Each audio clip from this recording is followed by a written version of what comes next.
Welcome to Shinsekai, which means New World. It was created in 1912 and is now a forgotten relic of the past. You will experience an old town retro atmosphere which has been untouched over the years, with old restaurants and izakayas.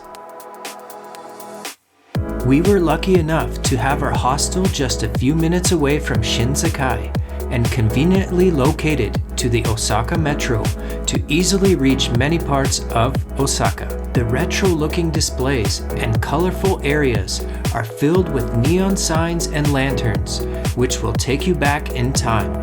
If you're craving food at night, you'll find restaurants open 24 hours, or come during the day for cheap shopping, street food, and other activities. Make sure you come on an empty stomach to try all of the street food and sweets that Shinsekai has to offer.